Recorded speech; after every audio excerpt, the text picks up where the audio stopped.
不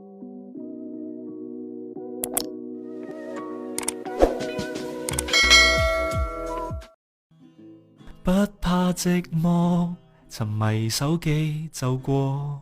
喜歡孤獨，別派人來找我。我希望我享受孤獨這件事情是能夠被大家喜歡的。對抗的意義在對抗中殆盡，最終得出一句平淡是真。所以你必須得衝出去，而你衝出去的方式就是要讓自己痛。為什麼大家都有愛？那我為什麼我的愛在哪裡？你其實在追逐的反覆想念的到底是什麼樣的人？我可以有點憂傷，但不能太憂傷，因為太憂傷我就會哭。這首歌真的要分享嗎？分享出去就很多人聽到了。大家好，歡迎來到不把天聊死，這裡是青年媒體我要我求你旗下的播客，我是仙草。今天不把天聊死迎來了第一期創台，讓我們來歡迎一下這一位主播。大家好，我是一人之境的主播阿車，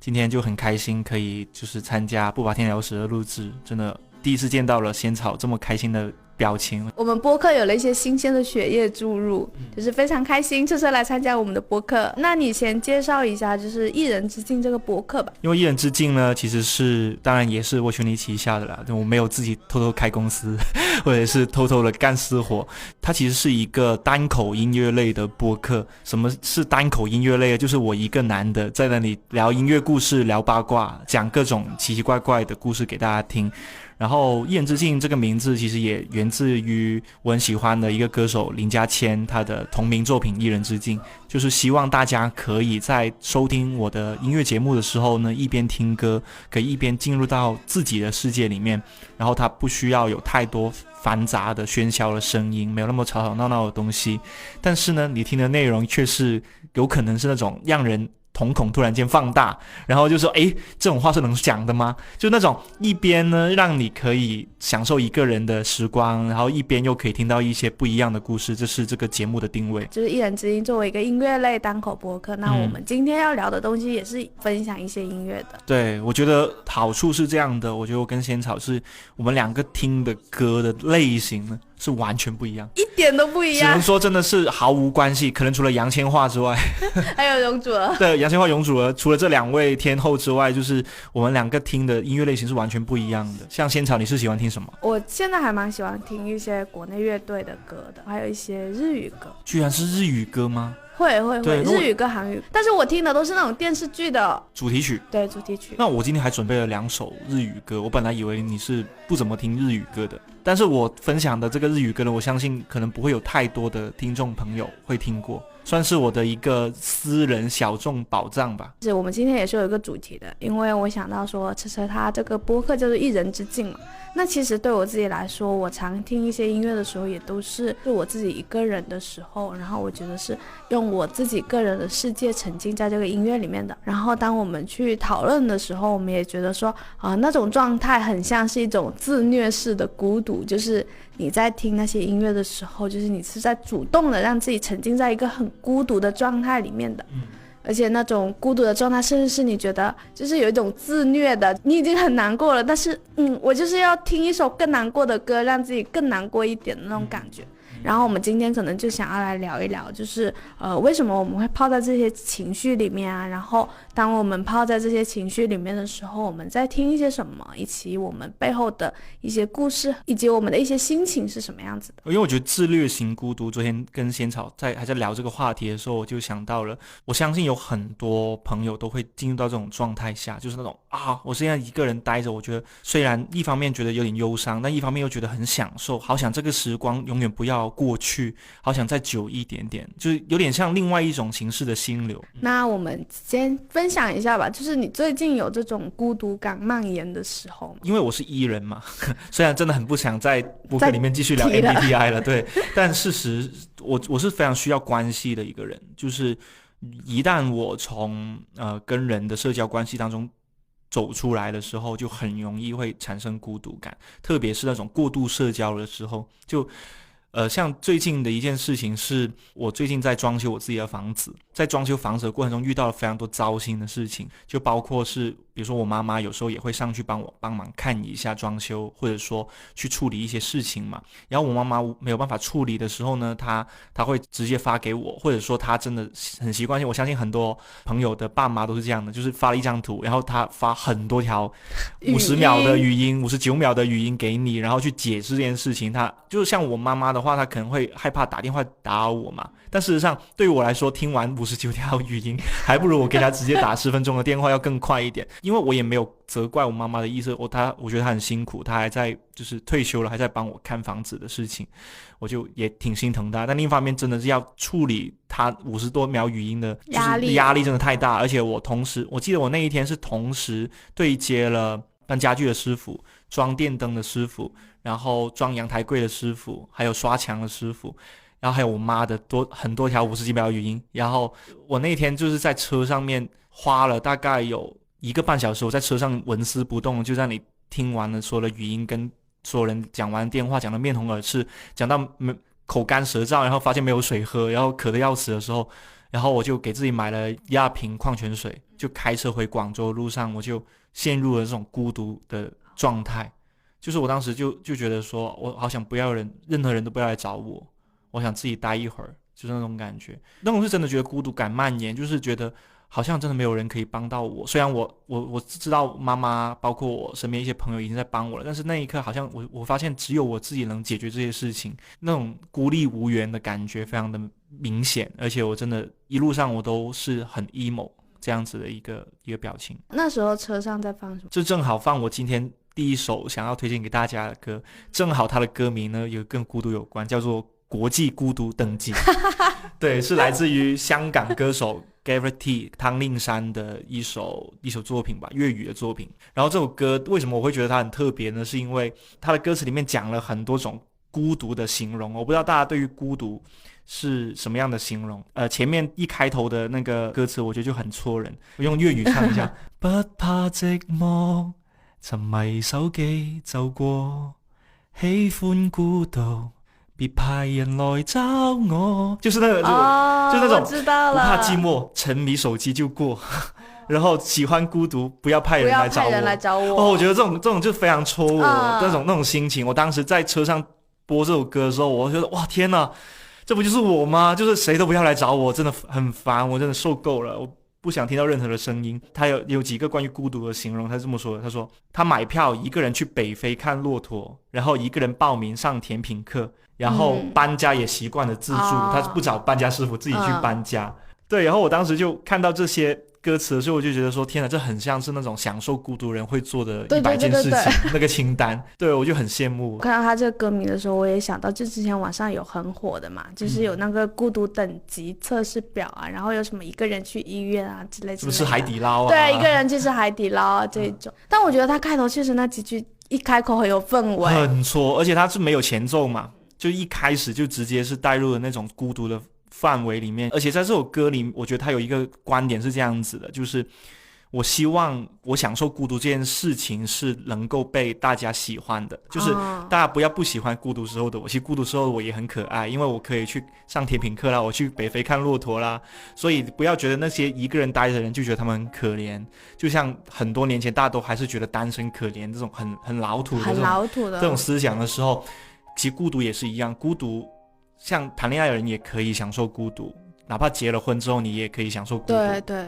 我覺得這個觀點就很棒。特別在聽你講的時候，因為我也在理順說那我這幾年感受到的孤獨是什麼樣子的，然後它有什麼變化嘛，我會發現是好像現在我們感受到的孤獨都好像跟情情愛愛沒有太大關係了。像我最近一次可能感覺到孤獨，就是真的是在一個很普通的工作日，因為我那一陣子可能剛好去看了有一個寧波樂隊叫做黃潮，然後我就看完他們的演出之後回來之後，那幾天剛好就一直在播他們的歌，然後我就記得那天就是我在公司裡面就是在聽他們的有一首歌叫做8月夜桂花，就是他們全程是用寧波話唱的，然後裡面有一句話就是用寧波話很緩慢的唱，搖搖晃晃靡靡之音，很低聲的在你腦海裡面唱。然後我不知道是因為在聽這首歌的過程中，我就感覺到整個人就是被帶入到他們那一種很低迷的就是轻柔的环境里面去的。然后我当时就在工位上起来，然后就是一路走去厕所，就是我没有直接走回到我的工位上，我就绕去了我们公司的那个窗户边，就是我们公司不是在13楼嘛，从楼上看下去的时候可以看到楼下就是那些还没有建好的工地，然后每个人走在路上都变得非常非常的小，然后我就一直在盯着我们从地铁口出来到公司那一条路，因为那条路其实很长，我就感觉整个人其实很像一个空空的躯体，然后你站在那里就是进行着一些完全一点都不像你在这个写字楼里面会冒出来那种情绪的感觉。那个时候我是觉得有一点孤独的，就是那种孤独是冒出来一种说啊，为什么我此刻会站在这里，然后为什么人，为什么写字楼，为什么工作会存在，有这种感觉，就是开始思考人生意义。就是你有一种就是啊，就是我生活到了现在，我的全部的目的是什么呢？就是有这种奇怪的感觉冒出来，就是有一种空虚的孤独感。然后因为那首歌里面有一句歌词，就是叫做对抗的意义在对抗中殆尽，最终得出一句平淡是真。就是他的歌词都写得特别好，然后我有一种感觉是啊，我们的生活在我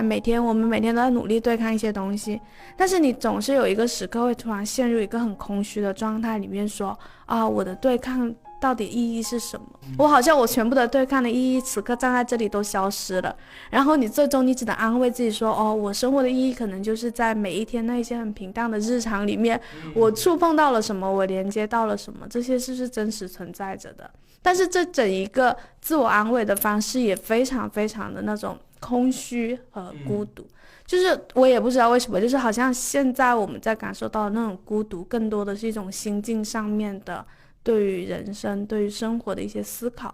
可能而不再是以前那种啊我寻找爱在哪里，我是不是一个很 lonely 的人。我其实刚刚听你讲这一段话，因为你刚刚讲了那个乐队的那几句歌词嘛，然后我再对比了一下我刚分享国际孤独等级那几句歌词，我就想起了一个可能一些不打天聊死或者是一言之境的听众也听说过的一个梗，就我一直会觉得仙草他的很多观点也好，或是他感受生活那触觉也好，非常像加缪嘛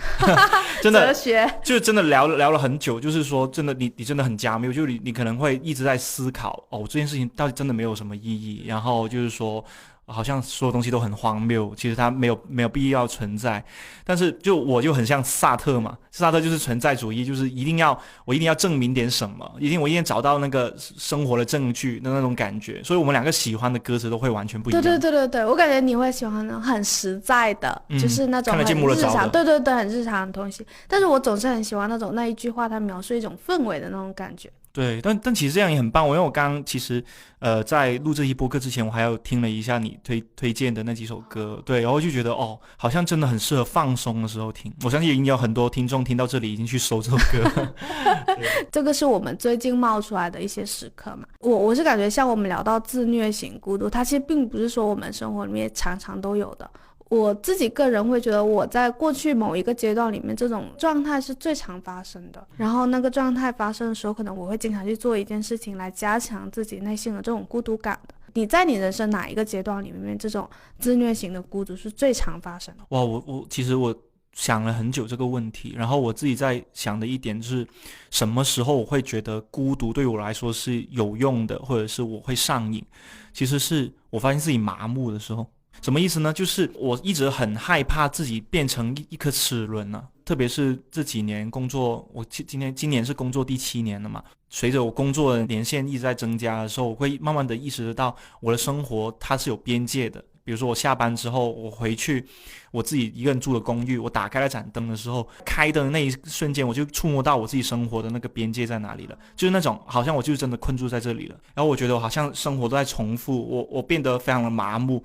我面对别人的倾诉，我也是听听就算了。就是比如说我的朋友跟我说他今天很烦恼，像我以前肯定会一直在跟他聊他哪里烦恼了，哪里不开心，我在听他说话。我后来变成了很麻木的倾听者，听完了我就觉得这有什么？这不就是很简单一件事情吗？就你在心里会这样想？对，我不是你这么想，我甚至把它说出来，我甚至把它说出来，我就说你这种烦恼有什么好聊的？这不就是很简单一件事情吗？但在那一刻之后，我就觉得我那一刻很不可爱。我发现我一旦陷入这种麻木的，觉得生活的所有压力跟负担都是正常的合理的时候，就是我变得麻木的时候。然后我那个时候就非常需要咬自己一口，然后我会把这种自虐型孤独形容成一个咬自己一口的动作。我会狠狠地告诉自己说，此刻触摸到生活的边界，你已经成为了楚门的世界里面那个楚门了，就是你已经被困在一个被所有人监视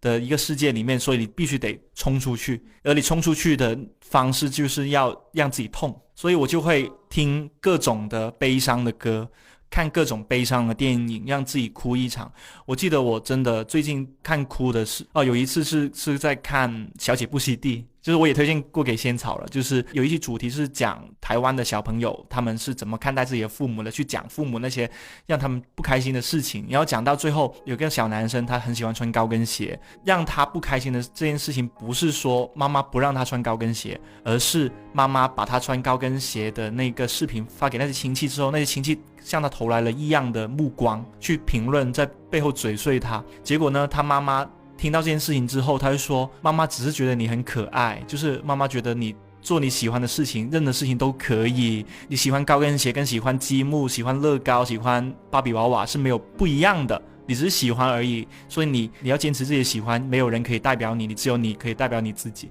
然后听到这里的时候我就爆哭，我就心想说，天啊，如果是换做以前我在麻木的时候，我听到这样的故事，我一定会觉得不以为然，我会觉得这的小孩好幸福他妈妈怎么可以这样？就是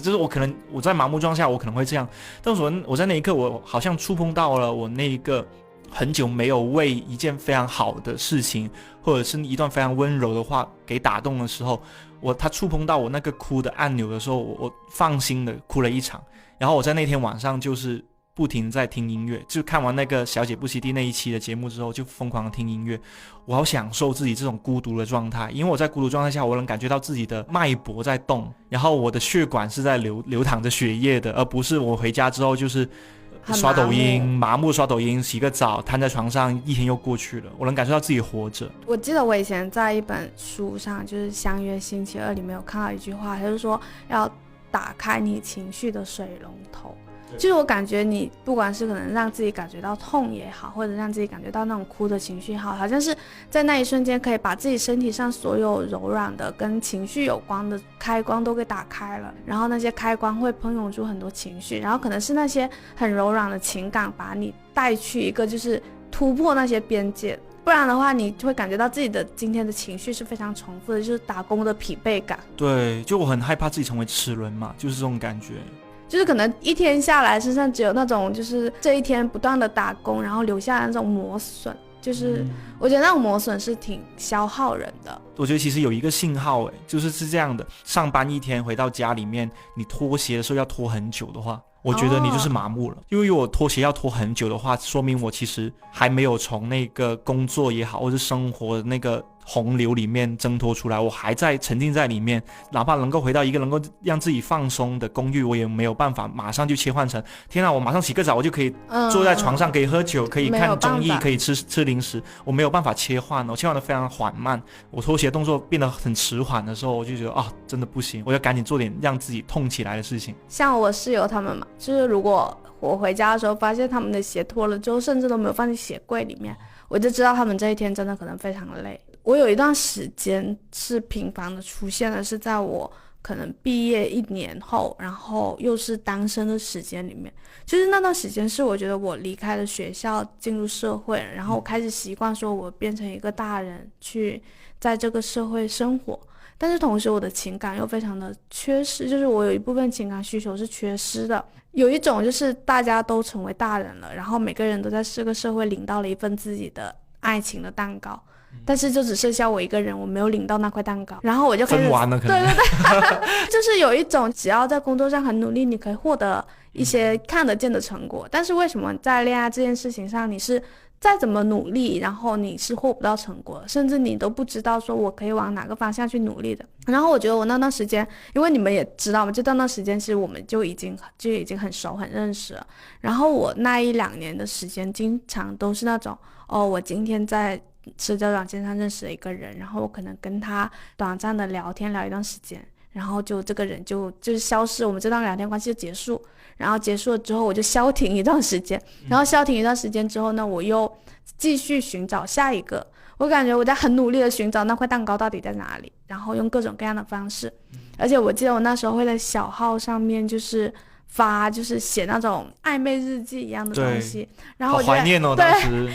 就是，然后我会在小号上这个 cue 那个人是谁谁谁，然后做了什么事情，然后一段时间之后这个名字就会消失，然后再过一段时间就会出现下一个名字。就像死亡笔记你的暧昧日记就是写上去一个就死一个很像这种感觉。然后那段时间就基本上我身边的朋友都知道，就说啊我换暧昧对象换得很快，但其实他们可能不知道说其实一直都是处于一种很孤独的状态的，就是甚至就是我有一天就是我下班回家的时候坐那个出租车，然后就是路过一个酒吧，因为那个酒吧是新开的，然后它门口就排了非常非常多那种出租车都在等待接客的状态，然后那个时候我也是在听歌，刚好也没有任何消息找你嘛，就在那种很安静的但是窗外又是非常明亮的状态下，我脑海里面突然蹦出一个声音，就说你难道不会觉得难过吗？因为我那段时间那是加缪吧不是加缪复活了，就是因为我那段时间是刚刚结束了跟一个男生的暧昧关系，是那个曾经去过公司楼下等你的人。哦，对对对，对，我知道是谁来接过，然后我们一起去兜风什么的。就是那几天你打扮得非常漂亮，因为我当时就是想说我认识了仙草几年了，那个时候是真的第一次从你身上看到了恋爱的光芒，你知道吗？我当时就是像一个老父亲一样看着你，就是我觉得你很开心。但是那一段时间之后，然后我有一天突然就再也不提起这个人了嘛，很像突然有一块橡皮擦把这个人在我生活里面所有的痕迹都擦掉了，包括我自己的心情和情绪，我都感觉说哦，那就是没有了呗，没有就没有了，就是所以我才会在那么一个很安静的环境下突然冒出一句你难道不会觉得难过吗？就是那一个难过是你难道不会觉得你们这段关系结束了你难过吗？就是我觉得很都像杠精啊，怎么其实很像你那个麻木的状态，因为我在让自己进入一个麻木的状态，来让自己进入一个我对所有的关系的结束都没有任何情感波动的状态嘛。好可怕。然后就会有一个声音来提醒说，哦，你为什么这么麻木？就是你不应该这么麻木啊，因为如果你的生活里面突然久久的就是有一个很习惯存在的人突然不见了，那你应该要感到难过才是。就是那个时候我就才冒出一种就是原来我是不是应该要对我这些生活里面出现的这些关系去进行一个情感上的表达的，就是我其实并不应该让自己那么麻木的。那段时间其实一直经常都处于这种状态嘛，就是有一个人很开心，然后没有了一个人，然后麻木一下。因为我那2年都住在雁堂那边，然后我经常在晚上就是下班回家之后，就是我就会在家里换上一身就是很随便的衣服，然后穿着拖鞋，我就下楼，就是从那个小区的后门出去，然后就一路走回到前门，就是在前门门口那个超市里面逛10分钟，然后进去买一瓶酸奶，喝了之后回家。所以男朋友也是在转角的时候遇到的爱吗？完全不是什么那个爱转角看你那个眼神像是要说什么，原来是要说一个烂梗没有，就是我那时候我男朋友完全没有任何迹象，就是还没有存在，没有任何迹象那个时候是就是其实我对自己的人生也没有100%的信心，然后你也不相信自己是一个值得被爱的状态的，而且呢就是会有一种就是我已经习惯了有一个人会突然短暂的出现在我的生活里面，但是他最终是不会把爱分给我的，他最终是会走的。我觉得我在让自己去相信这一种逻辑是永恒的发生在我身上的，非常的自虐型孤独，就是你在让自己相信你的终极命运是孤独的，然后你就一遍一遍的通过那种自己一个人出门去散步这样子的行为来加深这种感受，脱敏治疗，反复的告诉自己说这就是正常的，就是一个人离开你才是正常的事情。我是觉得那段时间你经常会提到这一句话，你刚刚说的那句话，一个人离开你的生命是很正常，你经常在变一变的重复，各种场合吧，选题会、吃椰子鸡的时候，下楼买咖啡的时候，然后都会提。然后我那个时候就有一种感觉是，我真的觉得你当时有点像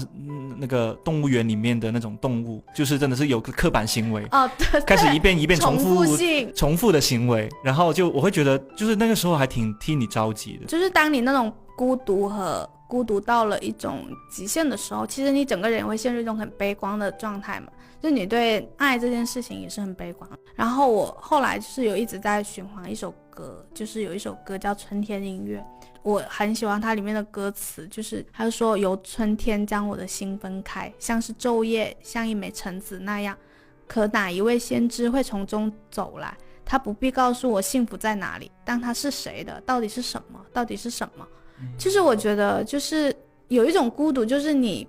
看到大家都拥有了幸福，但是你自己并不知道那一个幸福到底是什么的，就是你甚至不想要知道，说你到后面已经放弃了说我要去找它在哪里了，你只要告诉我它到底长什么样子，它到底是一个什么就好了。就是我觉得这种孤独也挺自虐的，特别是发现这种自虐型孤独到后面都得到了解答，就是特别是你刚刚说的，为什么大家都有爱，那我为什么我的爱在哪里，然后那个人在哪里我不知道，然后后来就有一句很出名的话解释这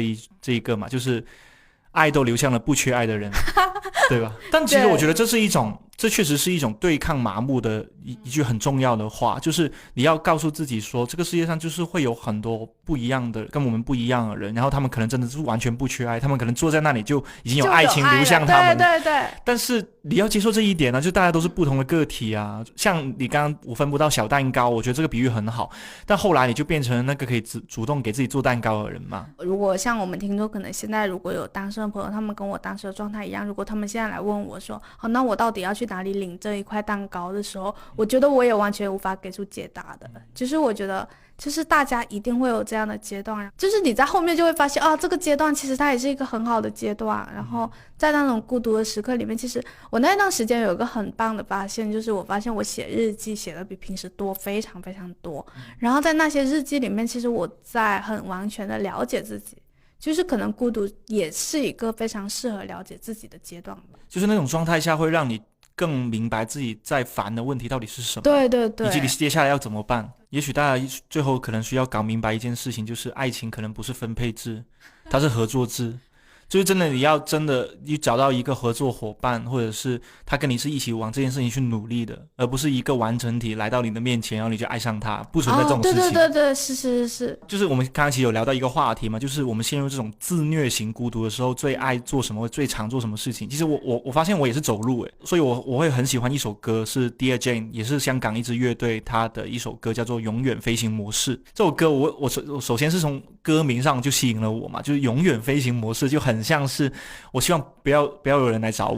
我希望我开了飞行模式之后，我做任何事情都没有人看见，没有人好奇，这是最好的状态，这就是一种孤独的状态，我会很追求这种状态。所以当这首歌出来之后，有一段时间我是很爱下班之后不打车回家或者不坐公交回家，我就开了飞行模式走路回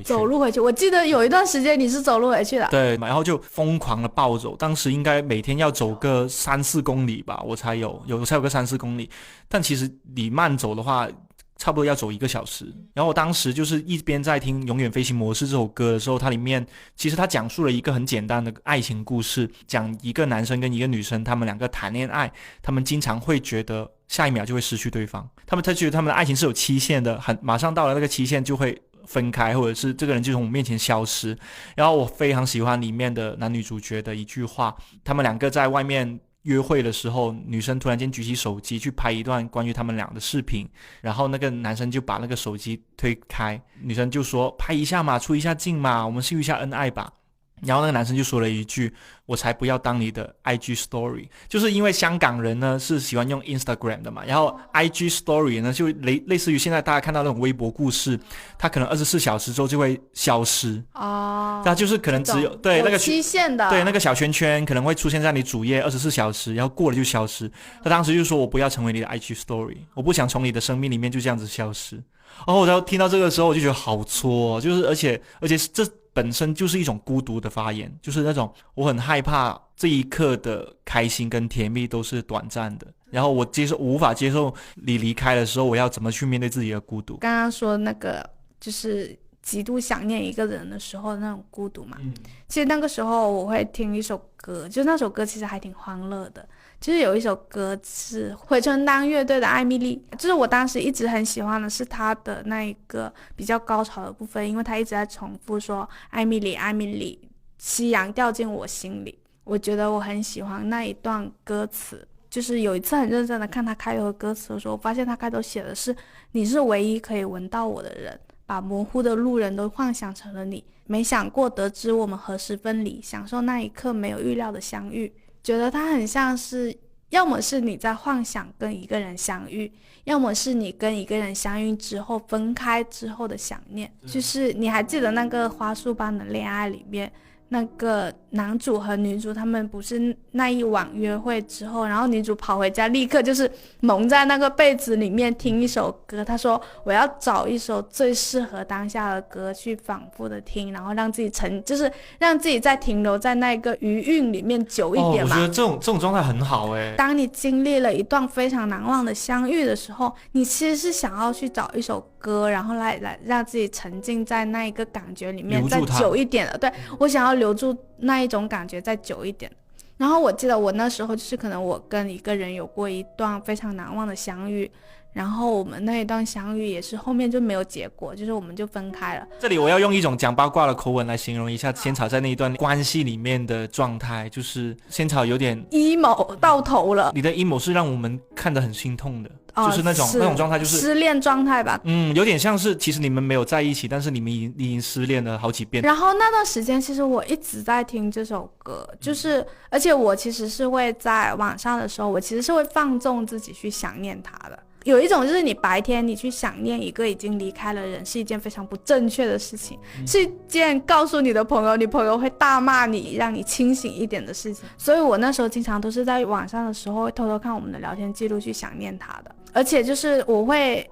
我刚开始会觉得说，就是会有一种自责的心态，就是我觉得说我为什么要这么的好像没有自我的去沉浸在这段过去的感情里面呢？但是我后来就是有一种自我安慰的话术，就是我要去让自己不断的脱敏，只要这段聊天记录我看得足够久，只要我想他想的那个程度足够深，我就会进入那种麻木的状态，我就会有一天发现就是里面的任何一个字眼都激不起来我的情绪。那你真的是自虐。对，真的是自虐，就是我就让自己放纵了，我就说那我今天要看他的聊天记录看到3点，那我就看到3点，然后看到3点的时候就结束。好，你好狠哦，对自己。我发现就是可能真的就是摩羯座啊，摩羯座可能对自己真的很狠，真的太狠了吧。我要是我的话，我真的一秒都接受不了，看不下去，我就在想我到底在干嘛。我也会做这样的动作，就比如说看回我们过去一些聊天记录，但是我们可能在看的第1秒我就告诉自己你在干什么，赶紧给我停下来。我不会了，我就让自己说没事，你看吧，你看到最后你就不想看了。的确也是这样，就是你看到可能后面的时候，你就会做打开这个动作的时候，你就感觉很没有意义，很疲惫。对。然后我那时候其实这首歌本身是很欢乐的，它这首歌本身是一种色彩缤纷的那种在夕阳下，然后在有很多星星很多阳光掉在一个人身上的感觉。所以我在想说，当我们真的非常的在想念一个人的时候，就是那个所谓的艾米丽，她到底是一个对方的影子，还是说你在跟对方相处的过程中你自己的那个影子，就是你其实在追逐的反复想念的到底是什么样的人。在听那个歌的时候，我会感觉到自己就会陷入在这种很虚无缥缈的状态里面，因为你最后其实也分不清楚说你到底在想念的是这段关系里面的哪一部分。然后有一天可能那些东西都会变成就是那一个夕阳一样，就是它可能随着那一个太阳真的落山了，然后所有的一切就真的都不见了，就是那种想念也会消失不见。就是我们会在不同的场景之下去感受孤独，或者是我们会自虐型的一遍又一遍的听歌。然后我就会想起，就是我上一次我联想到有这样的一个场景是可能是几年前吧，我当时是一个人去旅行。我要讲的这件事情其实很简单，就是我结束了一次自己的休假旅行，坐上那个飞机上面的时候，我就感觉到了非常的孤独，就是好像真的要结束了。那些我喝过的酒，那些我见过的人，那些我拍下过的风景，好像都要结束了，我又要重新收拾心情回去上班。那谁会想要回去上班呢，对吧？所以就是我在那个时候就其实心情还挺不好的。这个时候呢，我突然间我发现我旁边坐一个女生，然后呢那个女生在听歌，她是戴了一个头戴式的耳机，然后她的手机就这样子放在一本书上面，然后那本书又放在那个就是飞机的那个小桌板上面。然后我当时就飞机又延误了嘛，我本来就是心情又很不好，又延误，我就觉得很烦，我很想赶紧回家洗澡嘛。然后那个时候呢，我就留意到那个女生她在听歌，听得非常的认真，而且在闭目养神。然后我就很好奇她底下在听什么歌，因为她那个她很神奇哦，就是正常人听歌不是也不会把那个页面锁上吗？但她没有锁上她就直接让那个歌词就摊在就放在那里桌面上，我有时候也会对。然后我就瞄了一眼，我视力很好啊，5.0，然后我就一眼就看到她在听一首歌，叫做《宝石》，是一个日本的女歌手叫别野加奈。我那个时候不知道她是谁，看见她在听这首歌的时候，我就萌生起了我好想知道听的歌是什么样子的，我就马上上听歌软件搜了别野加奈《宝石》这首歌，我就戴上了耳机跟她在听同一首歌。她完全不知道我在听她在听的歌，但是我在那个时候我就在想说，好有意思哦，就是我好像找到了一种我可以如何去面对我的旅行，我的假期即将结束的一种方法了，那就是去闯进别人的小世界里面躲着那种感觉。然后我也非常推荐别野加奈宝石，我也非常感谢那一位女生啊，就是你真的在那一刻你又稍稍的拯救了我那个不好的心情，以及你真的给我推荐了一个非常棒的歌手。因为别野加奈是日本的一个90后的女歌手，创作歌手嘛，她的歌有一个特点就是非常的长，每一首歌都有5-6分钟，就是非常长。在现在流媒体时代，大家都没有耐心听4分钟以上的歌的时候，他的每首歌都是5-6分钟，很长。而且很多歌词它其实不是歌词，它是他的吟唱，他在吟唱，就有点像是一个人在你耳边那种低语的那种感觉。然后宝石这首歌我戴上耳机听的时候，那个旋律冒出来的时候，那个别野加奈的声音响起来的时候，我好像真的变成那个女生了，我好像变成我旁边那个女生，那个闭目养神戴头戴式耳机，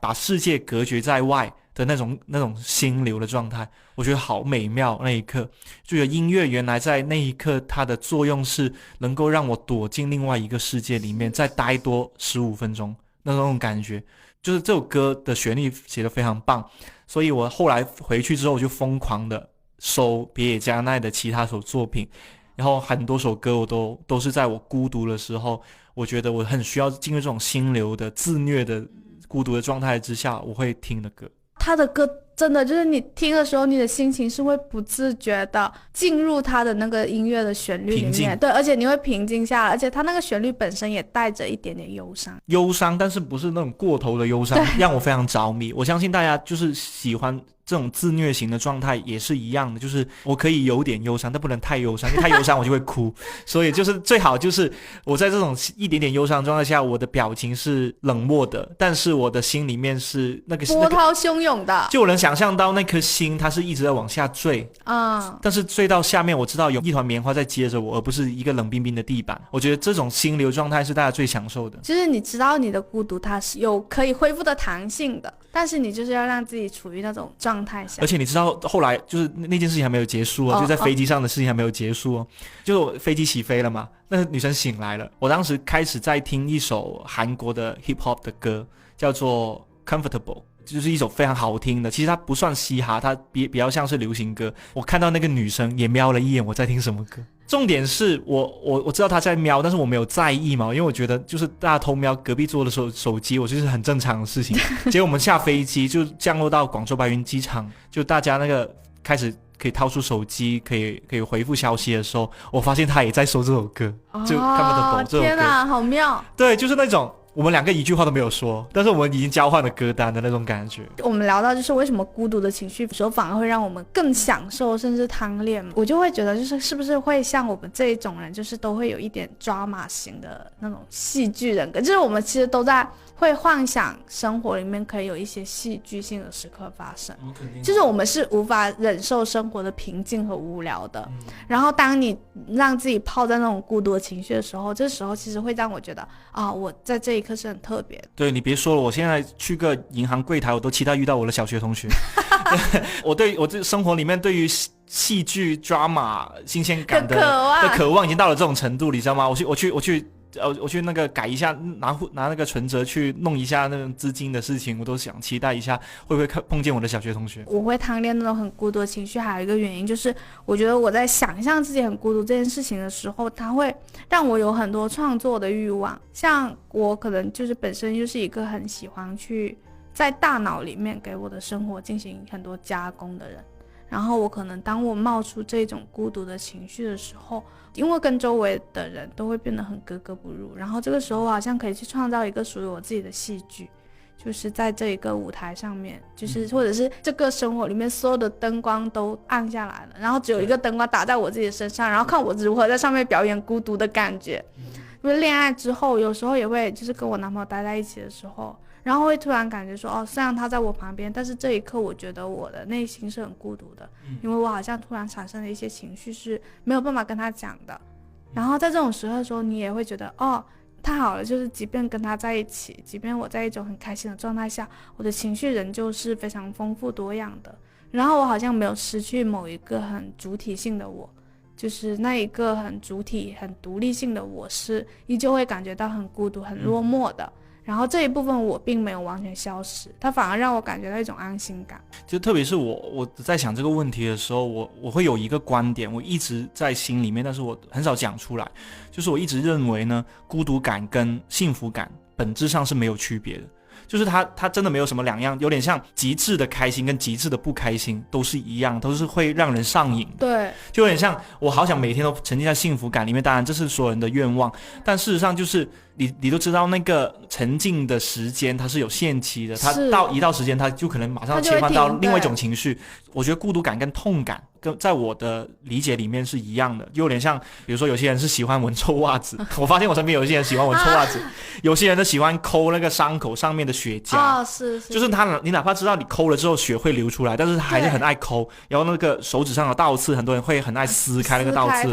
对，就那你能说他们是变态吗？这确实有点变态，但你是能理解而且是很正常的一件事情，我相信很多人都做过这种事情，是因为什么呢？因为痛感同时也会带来爽感，是这样子的，就是你做一件让你觉得很痛的事情的时候，它是会让你爽到的，它分泌的那个不知道什么物质其实是同一个东西跟你它会让你上头，对，它会让你上头，那你感到幸福感到开心的时候，那个物质那个大脑的物质是一样东西。我想起我之前就是可能有时候会自己主动一些创造一些就是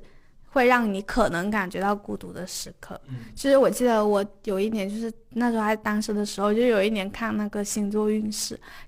说那一天就是你的桃花运势非常非常的好，这是你这一年之中桃花运势最好的那一天。然后我那一天就穿得非常漂亮出门，而且下班之后还去了一个平时可能根本不会去的商场，就想说我今天要出去逛一逛或运气这一种，就路过的每一个男人都感觉好像有可能就是是吗？就是你觉得说就是好像今天是一个我可以去抓马的去进行一些，你很像便衣警察，在路上每一个好像都是嫌疑人，你是不是你就是我的桃花是不是？星座运势说了，今天我跟你会相遇，而且我们会相爱很久，是你吗？你是那个星座运势里面的狮子座的那个男的吗？就是很有这种感觉，但是其实你内心有另一个声音，就是说是不可能的嘛，就是你知道说，就是怎么可能会有这么抓马的事情发生啊？不可能啊！不是你在想什么？你心里面冒出那个声音会赶走你的桃花运的啊！反正我不知道是不是，反正我那一天就是非常的就是平常，就跟我觉得我从小到大我都相信是有这个世界上是有小精灵存在的，只是我们大人只要破一次梗，那小精灵就会消失。真的，你就不要破梗，是，就跟我们相信破梗，就跟我们相信这个世界上有圣诞老人一样，就是因为真的是有圣诞老人啊，在想什么？他星座运是说有桃花运，就是真的是有桃花运，而任何让你破梗的，或者是那些让你从这个状态上脱离出来的东西，你都要赶紧把它抛弃掉。对，我想到那个前几天有看到这个，就是像你在做梦的时候，如果你突然问自己说，我是在做梦吗？你这时候就会梦醒，破梗了那一个。反正那一次一定就是那一次就是破梗了吧。而且希望大家身边真的少一些破梗的朋友吧，拜托了。那朋友会突然给你说，拜托，怎么可能？星座运势都是骗人的。能够让我曾经幻想多1秒钟吗？真的拜托你们。就是我真的经常会有这种感觉，我也会很讨厌跟这样的人交朋友。所以孤独也是一种幻想。孤独当然是幻想。我们聊孤独是因为这个世界上太多人对于孤独或者单身或者是一个人这件事情太过有刻板印象或是有色眼镜了。这种感觉是很像什么呢？很像我小时候，我记得我高中的时候有一次回家，然后我那一天确实很不开心，应该是考试考砸了，还是说跟朋友打球的时候，就是他的那个态度让我很不爽，然后我就很不开心，我就回家之后我就瘫坐在我家的那个沙发上面，就倒了一杯水，我在静静的喝水。我妈就看到我这一幕嘛，她不停在过来问我说，你怎么了？他说你开心点啊，你在干嘛？就是为什么回到家里面看见妈妈你都不带着笑容什么之类的。因为我当时就很想逃离这个地方，因为我觉得至少要尊重当下我自己的情绪吧。就当然我知道妈妈是关心我，但是我在那个时候真的很希望我自己是去到只有我一个人世界，就像一人之境一样。有时候我们会习惯，就是当一个人表达他孤独的时候，我们都会反复的跟他强调说，你不要这样想，世界上有很多人在爱你，就是你不要这样觉得。其实我觉得好像是我们要去强调说，好像有人爱你了，你就不会孤独一样。对啊，但其实并不是。不要把自己想的那太卑微或者是太被动方，我觉得是很重要的事情。最后聊一下，就是你觉得这种孤独到什么程度的时候，会有那个可以了的时刻？你这个问题真的是一个很好的问题。我每当这个时候，我就会听一首歌，是陈奕迅的《可以了》，因为他在里面疯狂的一直在唱真的可以了，我可以了，然后我就马上从那个孤独的状态下抽离，因为陈奕迅说可以了，但没有了，开玩笑了。感觉你赶紧笑一下，不然很冷。我很想笑，但是同时我又符合，就是我不得不符合。我觉得这个梗真的很冷。对，我觉得就是说，其实不会可以了。我觉得真的不会可以，不用是吗？不用也不会，因为我是觉得在孤独的状态下，唯一像对于我来说不一定对所有人都是一样的，就是需要有个人把你拉出来，真的是一个人哦，不是我没有在说就是其他虚的东西，是真的活生生的一个人。比如说突然间有个朋友约你吃饭、看电影或者是逛街，然后你就突然间就从那个自己沉浸在小世界里面的情绪抽离出来，你可以去重新适应社会性的生活了啊！我觉得这个事情是非常重要的，因为人还是关系的动物嘛，就不可能一直孤独下去的。哪怕你很想孤独终老，你也很难。因为总是会有人来打扰你，就相当于现在你哪怕出家当和尚也有微信群呢、对吧？你可能就是剃了头发之后，然后那个你的师兄就说来师弟我们那个加一下微信，然后我把你拉到我们那个庙里面的微信群。就哪怕你真的是出家了，你也不可能孤独，因为不可能一直孤独下去。你是觉得一定会有外力的出现来打断你的？所以打断孤独的东西永远是关系啊，就是人与人的关系是永远是打断孤独的那件事情。我都会感觉我最近孤独指数是低的，因为我会很主动的去跟外界产生联系。昨天就是我们家附近是有一条小吃街的，其实我平时是不是很喜欢去小吃街的，因为去小吃街意味着你要面对真实的老板和摊贩。你想吃预制菜对不对？对，就是我只想点外卖，就是通过电子就预制菜就好了。但是你去小吃街的话，意味着你要真实的跟那个人讲你要什么，你不要什么，然后他可能说不定还有跟你说话。然后我最近就是发现我还挺乐意去做这件事情的。然后我昨天去买糖水的时候，那个糖水自选的嘛，就可能这个选一样那个选一样什么的，然后那个老板娘就一边选啊一边跟我介绍说，哎呀这个芋头好多人喜欢哦，然后呢就马蹄爽，我就问了一下说这马蹄爽会不会很甜，他说不甜的，然后就问你之前有来过吗之类的，就是他很主动的讲很多话。然后我发现我对这一切是不会排斥的。结束的时候他就一边给我打包一边说，哎呀你没带伞吗，要下雨了。然后我就说我有伞，就是伞在包里这样子。我发现这种你跟陌生人这种很短暂的那种互动，它其实也是一种打破你那种孤独结界的东西。你刚才不是生活是有边界的吗？但是当你去跟这些路边的就是老板啊这些小吃街里面的人说话的时候，那些边界它就被这些话语给打破。我现在反而是觉得我不排斥孤独，我甚至有点想尽一切办法进入孤独的状态，就那种自虐型孤独，我感觉已经隔了一段时间没有出现了，然后我还挺享受自己一个人待着，然后就可以想一些自己的问题那种空间跟时间的。其实那种孤独的状态下，就是你就会反反复复的去咀嚼自己，就是你会反反复复去思考自己。对，特别是前阵子我因为在做一言之境这个播客的时候，我有看到一些朋友的留言嘛，然后我特别喜欢一个朋友在我的播客下面留言说，他说听阿车的这一个播客节目有一种感觉，就是可以不用跟任何人说话，因为阿车在里面已经是一出戏了。然后呢，阿车给我讲了很多就是让我眼睛突然间瞪大的故事。我听到这些故事的时候，我却可能在公交车上面，我身边都是坐满了我不认识的人，但在我的耳机那里已经突然间有了一个小小的宇宙，就是在爆炸了。阿车讲了一个很劲爆的东西，然后他说，然后接下来阿车哔哔完之后呢，就进入了一段很好听的舒缓的音乐里面，我觉得很棒。然后我看那条留言言之后，我真的觉得很开心，就是像我做一人之境，其实也是为了让大家可以有那种短暂跟自己相处，可以不用跟任何人说话，因为在耳机里面就已经有你想听的那些话了。其实你也是要用一种孤独的方式去做这个播客，因为你要自己写、自己录、自己跟自己说话、自己讲故事、自己播歌。然后我就在做这个播客的时候，我有一种很矛盾的心情，就是我得从我那个歌单里面有5000多首喜欢的音乐，然后我每一次做一期节目的时候，我都很不忍心的，就是在里面就挑了好久，这首歌真的要分享吗？分享出去就很多人听到了，就很自私，但是又很想把它把我觉得很宝贝那些东西藏起来，那种感觉很像我在那个时候经常会想起，我就很像那个冰河世纪里面那个小松鼠，就是赶紧把那个小果实藏起来，不要被任何人发现的那种感觉。但每一次真的讲完了录完节目之后，把这种歌我很喜欢的一些音乐分享出去之后，我又觉得很开心，因为这个世界上又多一个知音人。最后再各自再分享一首就是能够陪伴大家在孤独的时候听的。那我分享一首叫做月亮床的歌，就是它其实是快乐星球的插曲，就是那个再见了妈妈今晚，就是那一首歌。但是我听的那个版本是有一个乐队叫做1997飞行员，他们翻唱的这一首歌。为什么会分享这首歌呢？就是我在一些很孤独或者很丧的时候，我也很喜欢听这首歌。它里面的歌词就是我要用勇敢和智慧做我的船桨，摇着月亮船驶向远方。